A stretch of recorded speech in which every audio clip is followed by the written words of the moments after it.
வணக்கம் வணக்கம் வணக்கம் நண்பர்களே. சென்னை அம்பத்தூரில் காவலர்களை வடமாநில தொழிலாளர்கள் தாக்கும் சம்பவம் பெரும் அதிர்ச்சியை கடும் கோபத்தையும் ஏற்படுத்துவதாக கூறியுள்ளார் சீமான். வடமாநில தொழிலாளர்களால் விரட்டி தாக்கப்படும் அளவிற்கு தமிழ்நாடு காவல்துறை தரம் குறைந்து போயிருப்பது வெட்கக்கேடானது என தெரிவித்துள்ளார். கடந்த 2022ஆம் ஆண்டு ஏப்ரல் மாதம் ஈரோடு மாவட்ட மோட்டாங்குறிச்சியில் இதேபோன்று வடமாநில இளைஞர்கள் காவல் ஆய்வாளர்களை உட்பட 7 தமிழக காவலர்களையும் கடுமையாக தாக்கி மருத்துவமனையில் சிகிச்சை பெறும் அளவிற்கு கட்டுக்கடங்காத வன்முறையில் ஈடுபட்டுள்ளனர்.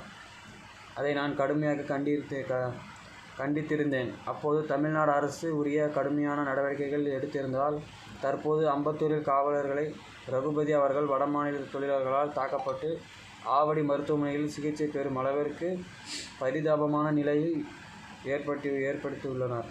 கடந்த சில ஆண்டுகளாக வேலைவாய்ப்பு தேடி தமிழ்நாட்டிற்கு வரும் வடமாநிலத்தவர்களின் எண்ணிக்கை பல லட்சங்களில் அதிகரித்து வருகிறது. சென்னை, திருச்சி, மதுரை, திருப்பூர் போன்ற பெருநகரங்களில் அதிகரிக்க தொடங்கிய வடமாநிலத்தவர்கள் ஆதிக்கம் தற்போது தமிழ்நாட்டில் 2ஆம் நிலை நகரங்களிலும் கட்டுக்கடங்காமல் அதிகரித்து வருகிறது. இதன் காரணமாக மண்ணின் மைந்தர்களாக தமிழர்களின் வேலைவாய்ப்பு பாதிக்கப்படுவதோடு பொருளாதாரமும் பெருமளவு பறிபோனது. மேலும் அவ்வாறு வேலைக்கு வரும் வடமாநிலத்தவர்கள் அடுத்த சில மாதங்களில் குடும்ப அட்டை, வாக்காளர் அட்டை, இருப்பிடச் சான்றிதழ் உள்ளிட்டோர் பெற்ற நிரந்தரமாக தமிழ்நாட்டிலே குடியேறும் நிகழ்வும் அதிகரித்து வருகிறது.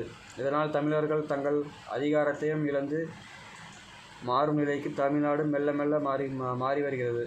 அது மட்டுமின்றி கொலை, கொள்ளை, போதைப் பொருள் கடத்தல், பாலியல் வன்புணர்வு உள்ளிட்ட கொடுங்கோட்டு குற்றங்கள் செயல்களில் வடமாநிலத்தவர்கள் ஈடுபடுவதும் கும்பல் மனப்பான்மையில் பொது சொத்துக்களை சேதப்படுத்தும் நிகழ்வும் அண்ம காலமாக அதிகரித்து வருகிறது. இதனால் தமிழ்நாட்டில் பொதுமக்கள் பெரும் அச்சத்திற்கு வாழும் நிலவுக்கு தள்ளப்பட்டுள்ளனர்.